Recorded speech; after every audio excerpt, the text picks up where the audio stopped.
Hello everyone, welcome to Eagle IAS academy. Eagle ने आपके लिए एक सीरीज स्टार्ट किया है, उसका नाम है ईगल एनरिचमेंट सीरीज। तो बेसिकली एनरिचमेंट सीरीज क्या है? जो लोग यूपीएससी, एमपीएससी या अदर एग्जाम के लिए प्रिपेयर कर रहे हैं, तो उनका मार्क्स स्कोर करने के लिए हमारे पास हाई वोल्टेज टॉपिक्स है। तो हाई वोल्टेज टॉपिक्स हम क्विक रिवीजन देंगे, इसका नाम है एनरिचमेंट सीरीज। ये हम स्टार्ट कर रहे हैं एनवायरमेंट से। तो एनवायरमेंट में जो पहला टॉपिक है उसका नाम है ecosystem and its basic terminologies. So let's start with our topic. Okay, तो ecosystem होता क्या है? So let's understand first. So what do you understand by term ecosystem? Okay, तो ecosystem में दो वर्ड्स बहुत इंपॉर्टेंट होते हैं। एक का नाम है सराउंडिंग और एक को बोलते हैं इंटरेक्शन।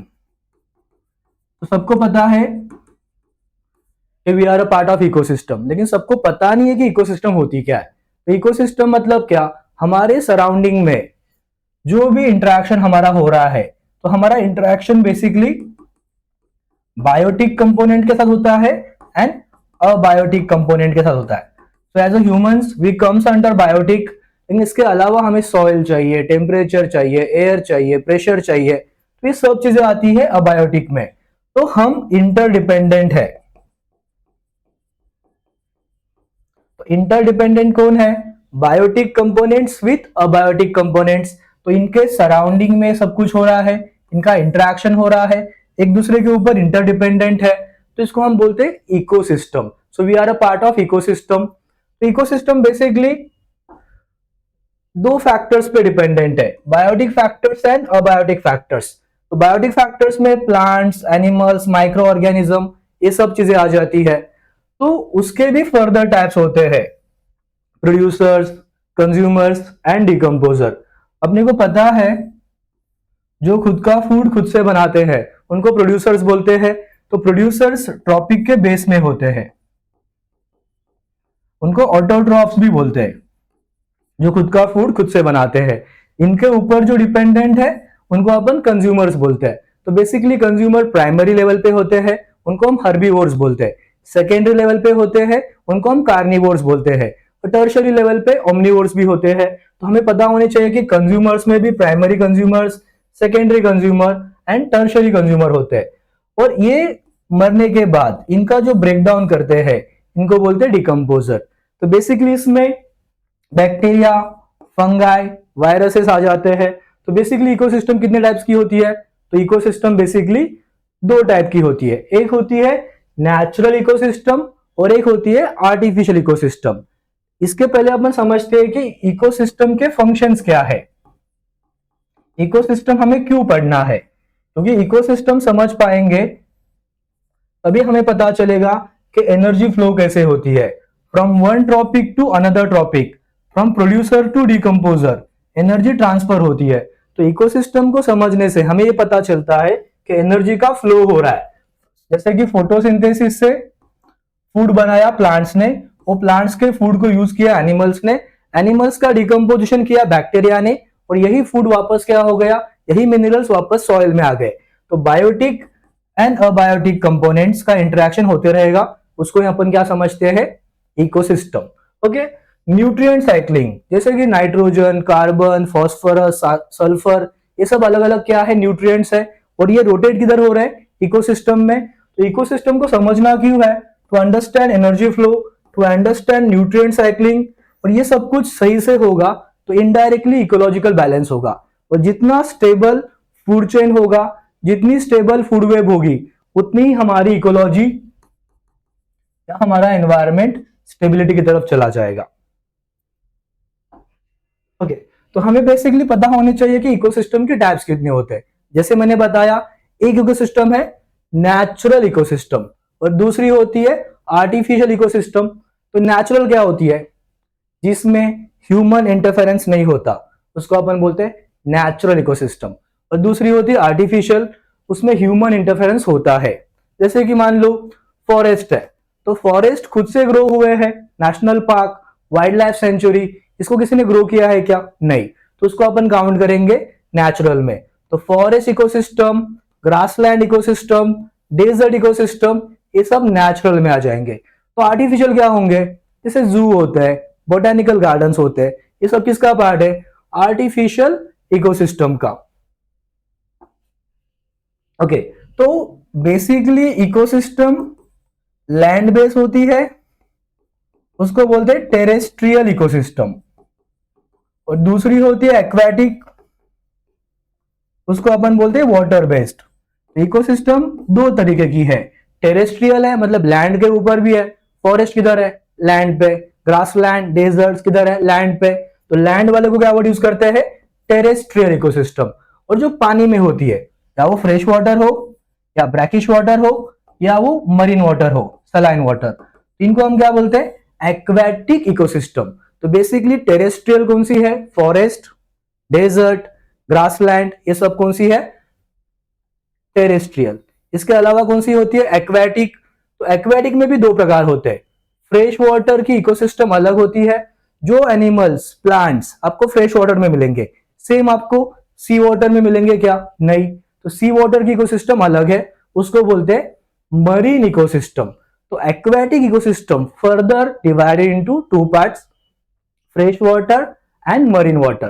क्या फर्क होता है फ्रेश वाटर में, मान लो 1000 ml ऑफ वाटर है और उसमें 5 ग्राम ही सॉल्ट है, तो वो वाटर हम कंज्यूम कर सकते हैं, तो उसको बोलते हैं फ्रेश वाटर।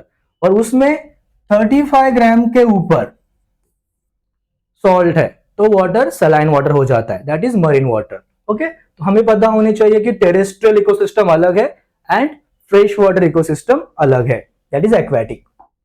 ओके, उसके अलावा इकोसिस्टम में हमें बहुत सारे कंसेप्ट समझने पड़ते हैं, उसमें से इंपॉर्टेंट कंसेप्ट होता है इकोटोन।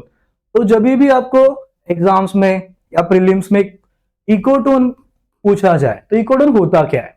मान लो इकोसिस्टम तो अलग अलग प्रकार की है, मान लो कोई इकोसिस्टम है फॉरेस्ट की और कोई है ग्रासलैंड की, तो एक इकोसिस्टम खत्म होगी उसके बाद दूसरी इकोसिस्टम स्टार्ट होगी, तो इनके बीच में जो कॉमन एरिया होता है उसको बोलते हैं इकोटोन। तो बेसिकली इकोटोन क्या होता है, इट्स अ ट्रांजिशनल जोन। क्या होता है ट्रांजिशनल जोन, दो इकोसिस्टम के बीच में जो कॉमन एरिया है उसको अपन क्या बोलते हैं, ecotone. Ecotone is a transitional zone between ecosystems where species from both system coexist.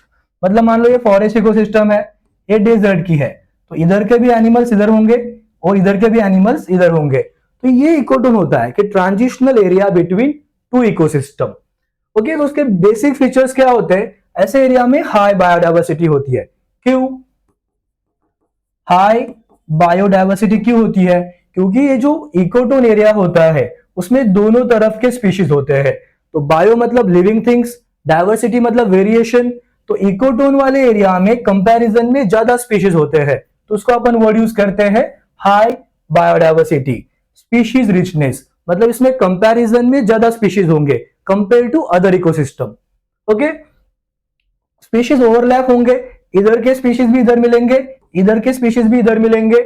Okay, और इसमें मोस्ट ऑफ द इंटरब्रीडिंग होता है, म्यूटेशन होता है, because of that new type of species पाए जाते हैं, उनको अपन बोलते हैं यूनिक स्पीशीज। ओके, तो इकोटोन के टाइप्स कौन से होते हैं, एग्जांपल्स क्या है, जैसे मैंग्रोव फॉरेस्ट। तो मैंग्रोव फॉरेस्ट किधर होते हैं, ये between land and sea. Okay, तो मैंग्रोव फॉरेस्ट कौन से होते हैं, हेलोफाइट।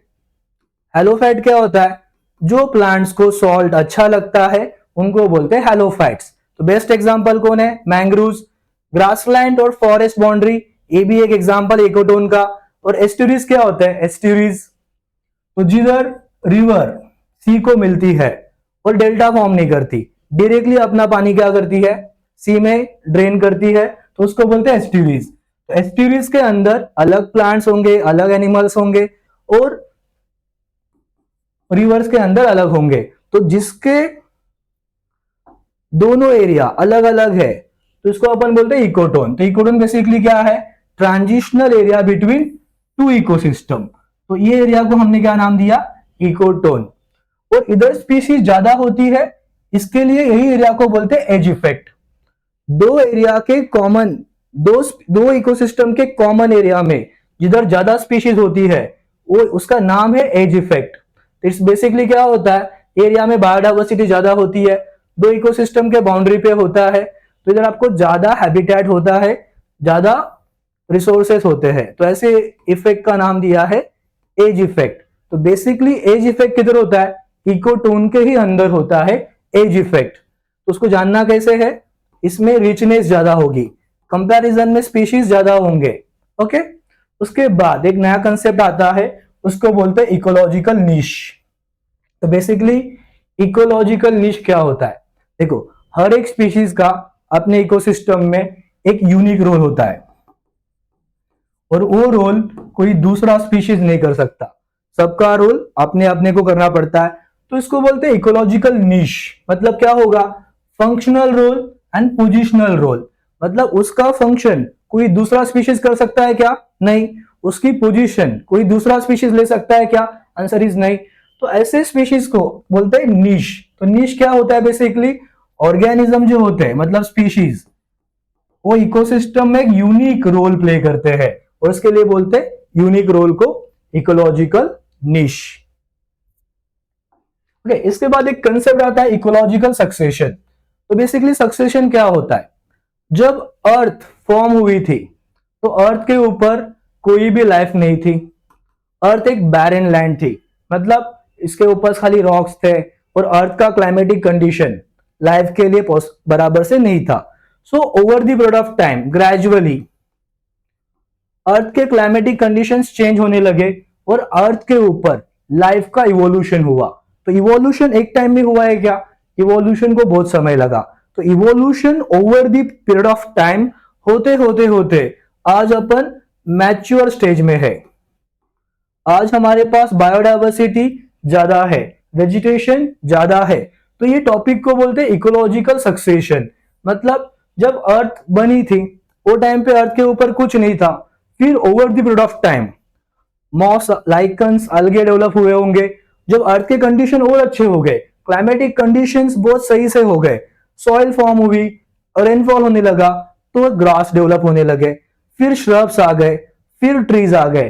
तो over the period of time earth का क्लाइमेटिक कंडीशन बहुत सही हो गया, और हम सक्सेशन में आ गए। जो पहले स्पीशीज डेवलप हुए थे उनको बोलते हैं पायनियर स्पीशीज। उसके बाद जो स्पीशीज डेवलप हुए वो आते हैं इंटरमीडिएट में, और आज जो हमारा स्टेज है वो स्टेज है क्लाइमेक्स स्टेज। तो आज डाइवर्सिटी टोटली क्या हो चुकी है, डेवलप हो चुकी है। हमारे पास अलग अलग टाइप का वेजिटेशन है, मतलब प्लांट्स भी है, एनिमल्स भी है। तो over the period of time earth का इवोल्यूशन हुआ है, उसको बोलते हैं सक्सेशन। ये बेसिकली दो प्रकार का होता है, प्राइमरी एंड सेकेंडरी। जब अर्थ के ऊपर कुछ फॉर्म ही नहीं हुआ था और बाद में कुछ थोड़ा बहुत होने लगा तो उसको बोलते हैं प्राइमरी सक्सेशन। ओके, और बाद में सेकेंडरी सक्सेशन में क्या हुआ, अर्थ के कंडीशंस डेवलप हुए, न्यू लाइफ इवॉल्व हो गई, तो इसको हम बोलते हैं सेकेंडरी सक्सेशन। ठीक है, तो बेसिकली आपको समझना है कि इकोलॉजिकल सक्सेशन इंपॉर्टेंट है। ये मिलियंस ऑफ ईयर्स लगे हैं अर्थ को इवॉल्व होने में, फ्रॉम बेयर रॉक, मतलब अर्थ के ऊपर कोई भी लाइफ नहीं थी, और आज अर्थ के ऊपर लाइफ का इवोल्यूशन अच्छे से हो चुका है। So we are in mature stage. तो आज हमारा क्लाइमेक्स स्टेज है।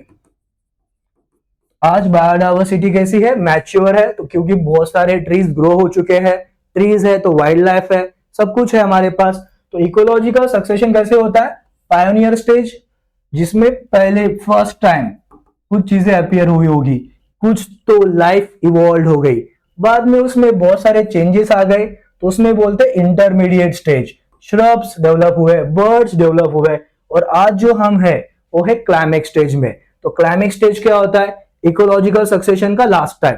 इसमें मैच्योरिटी होती है, इसमें बायोडाइवर्सिटी बहुत ज्यादा होती है। तो आपको समझना क्या है, इकोलॉजिकल सक्सेशन एक कंसेप्ट है, इसमें अर्थ के ऊपर लाइफ कैसे इवॉल्व हुई, प्लांटेशन कैसे हुआ, एनिमल्स कैसे ग्रो हुए, तो उसको अपन क्या समझते हैं, ये सब कुछ हुआ है gradually over the period of time. पहले स्टेज को बोलते हैं पायोनियर स्टेज, दूसरे को बोलते हैं इंटरमीडिएट, और तीसरे को बोलते हैं climax stage. So right now we are in climax stage. तो बेसिकली ये छोटे से वीडियो में हमने क्या समझा, बेसिकली इकोसिस्टम होता क्या है। तो इकोसिस्टम इज सराउंडिंग, इंटरेक्शन। तो इंटरेक्शन किसका हो रहा है? बायोटिक कंपोनेंट्स का, अबायोटिक। बायोटिक्स क्या होते हैं? Producers, consumers, apart from that decomposer. तो इनके बीच में क्या हो रहा है? Nutrient cycling. इनके बीच में क्या हो रहा है? Energy flow. Apart from that हमने क्या समझा कि बेसिकली इकोटोन क्या होता है? Transitional area between two ecosystem. दो इकोसिस्टम के बीच में जो कॉमन एरिया होता है उसको बोलते हैं इकोटोन। उसके इफेक्ट का नाम है एज इफेक्ट। और लास्ट में देखा इकोलॉजिकल सक्सेशन। तो अर्थ का evolution over the period of time हुआ है। तो एक टाइम से हम दूसरे टाइम में आ गए, इसको बोलते हैं सेरे। तो देखो ये एग्जाम पॉइंट ऑफ व्यू से हाई वोल्टेज टॉपिक है। आप कौन सी भी एग्जाम प्रिपेयर कर रहे हो, यूपीएससी, एमपीएससी या एनईपीएससी, एसएससी, सबके लिए टॉपिक्स क्या रहेंगे? बहुत इंपॉर्टेंट रहेंगे। तो एनवायरमेंटल सीरीज में, एनरिचमेंट सीरीज में ये हमारा पहला लेक्चर था। हम रेगुलरली आपके लिए लेक्चर्स लाएंगे, तो मेक श्योर करो आप हमारे चैनल्स को सब्सक्राइब कर रहे हो और लाइक और कमेंट करो। Thank you.